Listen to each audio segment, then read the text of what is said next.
Langsung aja Pak, tanya Pak. Oke, teman-teman pers sekalian, saya bersama Wakil Presiden ikut dalam acara pelantikan GAPKI. Ya, tentu saja nanti Ketua Umum GAPKI akan menyampaikan. Tetapi pada suatu posisi yang ada, GAPKI sangat penting, strategis bagi negara, bagi Kementerian Pertanian, dan ini menjadi sebuah perhatian yang sangat serius oleh Wapres, sehingga tentu saja mulai dari Munas dan pelantikan diikuti persis oleh Wakil Presiden. Kenapa? Karena GAPKI adalah organisasi sangat besar, industri sawit terbesar dunia kan ada di Indonesia. Dan yang pasti bagi kita, ini organisasi udah secara eksponensial, secara kekuatan sudah jalan. Oleh karena itu GAPKI yang baru dengan pengurusnya harus bisa mendorong makin maju, tidak boleh mundur, makin bisa membuat GAPKI berkembang lebih besar lagi ke depan, makin modern pengelolaannya. Bahkan kita berharap program-program strategis dasar harus bisa diketemukan antara GAPKI dengan Kementan khususnya, antara lain PSR, Permajaan Sawit Rakyat. Kita tahu sawit kita memang nomor 1 di dunia, ada 16 juta lebih hektar, tetapi kalau kita tidak melakukan replanting, setelah 15-20 tahun produksinya akan turun. Dan kalau pengurus sekarang membiarkan ini bukan menjadi prioritas untuk semuanya, maka kita akan kehilangan nanti kekuatan industri ini. Yang lain bahwa sawit tidak hanya untuk minyak goreng, sawit bisa berkembang menjadi biodiesel, sawit sekarang bahkan bisa menjadi pengganti solar untuk bahan bakar bagi traktor, bagi macam-macam. Oleh karena itu sawit tetap hari ini, besok dan masa depan menjadi kekuatan bangsa. Yang terakhir dari saya, pertumbuhan ekspor perkebunan di pertanian itu dari 15% di 2020 sekarang naik 38%. Nilainya 648 triliun kurang lebih ya, 648. Tentu saja ini sebagian besar karena sawit. Ini kontribusi perkebunan yang lebih besar. Kita berharap ke depan ini ya, kita udah jalan, sudah 3 tahun seperti ini, dan ini luar biasa berkontribusi. Saya bersama GAPKI akan mencoba merancang pertumbuhan ini akan makin baik, dan kita berharap menuju 1.000 triliun dari perkebunan adalah satu kepastian. Satu kepastian. Harus kita rancang sama-sama. Ya, oke? Mau bertanya, satu untuk Kementan nih Pak, sejauh ini untuk peremajaan sawit rakyat sudah berapa yang sudah dicapai dalam catatan Kementan? Kedua untuk ekspor sawit Pak, ekspor sawit tahun 2022 itu berapa sih Pak? Dan targetnya untuk 2023 dan 2024 berapa? Tentu saja saya nggak bisa dengan data teknis, itu di teknis di Dirjen. Tetapi kurang lebih kita berharap kurang lebih 180.000 hektar dalam 1 tahun harus kita capai. Dan ini tidak mudah. Kemarin kita kena COVID, terjadi delay time, dan kira-kira ya hanya ya sampai 100-200 ribu hektar yang kita bisa capai. Oleh karena itu tahun ini harus dikejar lebih kuat. Kira-kira begitu secara umum. Ekspor sawit berapa Pak terakhir? Ekspor kita ada 90% itu dari perkebunan. Oleh karena itu ya kalau 600 triliun ya dari perkebunan 90% kurang lebih ya. Data teknisnya nanti dapat Dirjen.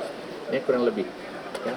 Saya nggak bisa data teknis dong. Nah, Pak, terus untuk sertifikasi perkebunan sawit sendiri, sawit berkelanjutan ISPO sejauh ini udah sampai mana sih Pak? Udah berapa persen? Kan targetnya semua tuh Pak.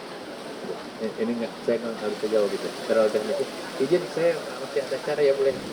Jadi oke. Kalau nggak diserahkan aja Pak ke Pak Dirjen Nasional.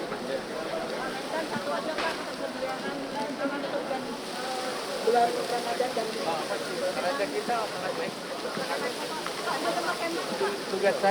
tugas saya kan ketersediaan. Mau beras, mau apa, 12 komoditi termasuk daging tersedia. Kalau harga bukan dari saya, itu dinamikanya sesuai dengan momentum yang ada. Tetapi saya berusaha untuk mandiri sekarang. Pasar-pasar yang ada mendekatkan produsen kita, daerah-daerah produsen masuk ke pasar. Dengan demikian kita berharap netralisasi atau normalisasi pasar bisa dilakukan gitu. Ya, kita, panen raya kita baru 30% nih, belum tinggi-tinggi banget. Ya, oke, aku kerja deh. Aman. Nanti kode teknik. Waduh, lumayan buat ambil. Kolek.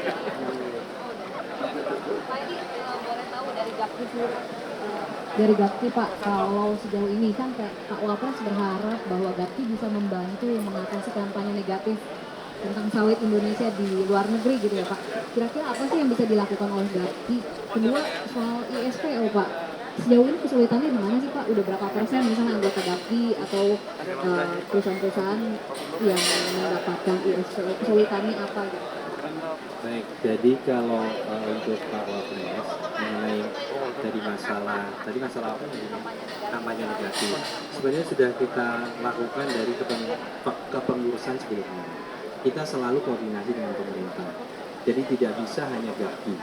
Kita bersama-sama pemerintah untuk melawan kampanye negatif. Termasuk kita bersama Kementerian Luar Negeri juga dengan negara sahabat yang utamanya yang pasar kita semua bekali dengan untuk bagaimana melawan kampanye negatif tersebut. Dan itu alhamdulillah sih dari segi ini masih tetap ada pengurangan, tetapi saya meyakini itu dia akan berhenti. Kenapa? Karena adanya persaingan dagang. Nah ini yang kita berharap, tapi kita tidak bisa membiarkan.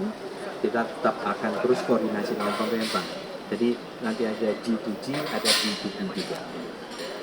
Ya, terus untuk ISPO itu sudah mencapai, kalau untuk anggota GAPI sendiri sudah 50%. Jadi anggota GAPI sudah 50% ISPO.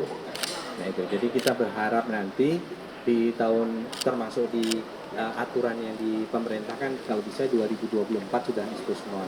Mudah-mudahan sebelum 2024 di 2023 ini bisa sudah mencapai, dan 2024 anggota GAPI sudah 100%. Kita harapkan demikian. Kesulitannya kemarin terus terang ada masalah-masalah di perizinan misalnya kan kita tahu sendiri semua bahwa kadang-kadang ada perubahan tata ruang, sehingga itu salah satu menyebabkan terhambat. Tapi mudah-mudahan nih dengan pemerintah sudah memberikan, ada Perpu nomor 2 yang terakhir menjadi undang-undang nomor berapa, yang sudah menjadi undang-undang ya, itu berharap bisa terselesaikan untuk masalah-masalah yang masalah kawasan, masalah tata ruang bisa selesai itu, sehingga bisa untuk target kita 100% di 2024 mudah-mudahan bisa tercapai untuk anggota GAPI. Berkaitan bagaimana Pak, tadi kan Pak Wapres menekankan mengenai black campaign untuk mengantisipasi bagaimana?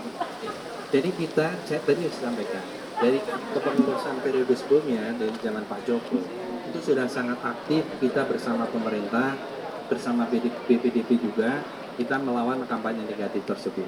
Jadi kita tidak berhenti, kita terus melakukan di Eropa, baik di Eropa, pokoknya negara-negara pasar kita sudah melakukan itu.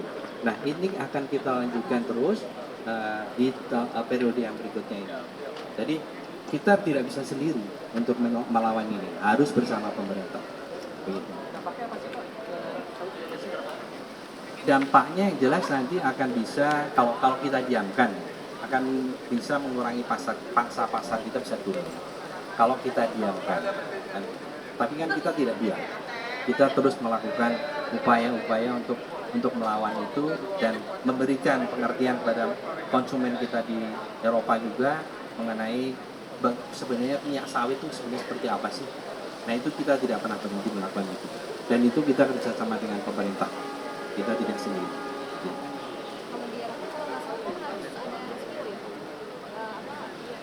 Tidak harus. Jadi ada RSIPO kan volunteer ya. Jadi tidak langsung, tidak harus begitu. Sekarang juga kita bersama pemerintah mengupayakan ISPO juga bisa diterima. ISPO juga bisa diterima. Dan di beberapa negara juga sudah menerima ISPO juga. Harap karena Eropa kemarin kan menginginkan ada RSPO gitu ya. Terus apakah ada efeknya ke ekspor sawit Indonesia ke Eropa? Kalau saat ini memang belum kelihatan dampaknya ya, karena memang mereka juga membutuhkan minyak sawit kita. Contoh yang kemarin paling gampang 2022, kemarin di stop ekspor oleh pemerintah, yang terjadi mereka justru kelabakan semua, kan? Mereka bahkan kampanye negatif mereka hilangkan sendiri, ya kan gitu. Mereka bikin no palm oil, mereka tutup semua itu. Jadi artinya bahwa mereka butuh sebenarnya.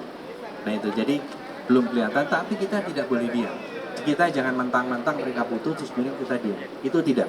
Kita tetap melakukan untuk upaya-upaya melawan kampanye negatif itu. Izin Pak, Sri Mulyani kan juga sebelumnya mengatakan bahwa pemerintah akan menyiapkan 3,4 triliun untuk dana bagi hasil sawit untuk ke 350 daerah.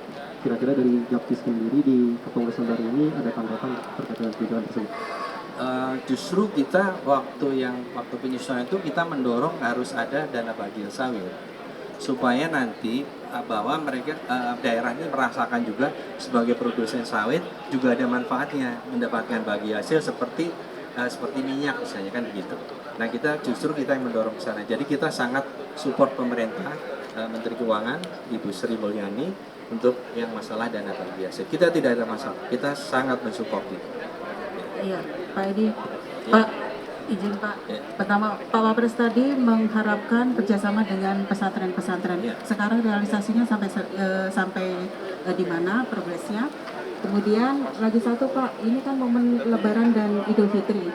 Apakah ada jaminan ketersediaan barang yang bahan bakunya dari kelapa sawit yang nanti akan berpengaruh sama kestabilan harga? Baik, kalau untuk yang santripreneur itu memang baru disampaikan Pak Wapres pada waktu pembukaan UMS. Artinya bahwa kita juga akan menyiapkan ke sana, terutama daerah-daerah tertentu, karena tidak bisa semua daerah tentunya. Kita nanti coba selain santripreneur mungkin bisa bersamaan dengan PSR misalnya gitu. Nanti kita akan coba data dulu, kita kumpulkan seperti apa. Tapi yang jelas bahwa pesan Wapres pasti coba kita upayakan untuk bisa dilaksanakan.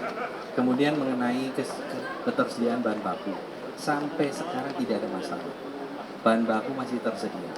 Jadi tidak ada masalah dengan bahan baku bahwa tidak usah khawatir. Ya. Kita selalu mengutamakan dalam negeri sebenarnya. Sisanya kan baru kita ekspor. Jadi sebenarnya dalam sejarah kita itu kita tidak pernah ada kekurangan bahan baku sebenarnya. Kalau mau jujur nggak ada sih. Dan kita mengikuti regulasi yang ada. Itu kan sekarang ada DMO kan. Jadi tetap itu jalan. Dan alhamdulillah sampai saat ini tidak ada masalah untuk bahan baku. Seharusnya tidak ada. Karena bahan baku sangat mencukupi.